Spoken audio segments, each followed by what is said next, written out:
لا تنسوا الاعجاب بالفيديو والاشتراك في القناة. اجي من غير ولا نقطة ميك اب خالص، غاسلة وشي وطالعة على اللايف على طول.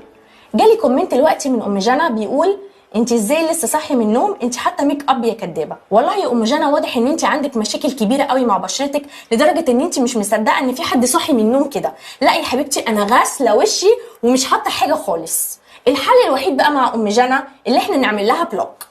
بلوك يا ام جنى. انت ليه بتخافي تسيبيه؟ ما تجمدي قلبك كده طالما لسه على البر، وطالما ما فيش علاقه، وطالما او في علاقه ومش مبسوطه ومش حباه، او لسه على البر ومش حاببني او مضايقني او بيخوني او الحياه يعني بشعه كده، ما تسيبيه. انت خايفه تسيبيه ليه؟ ما تسيبيه، انا مش عايزاك.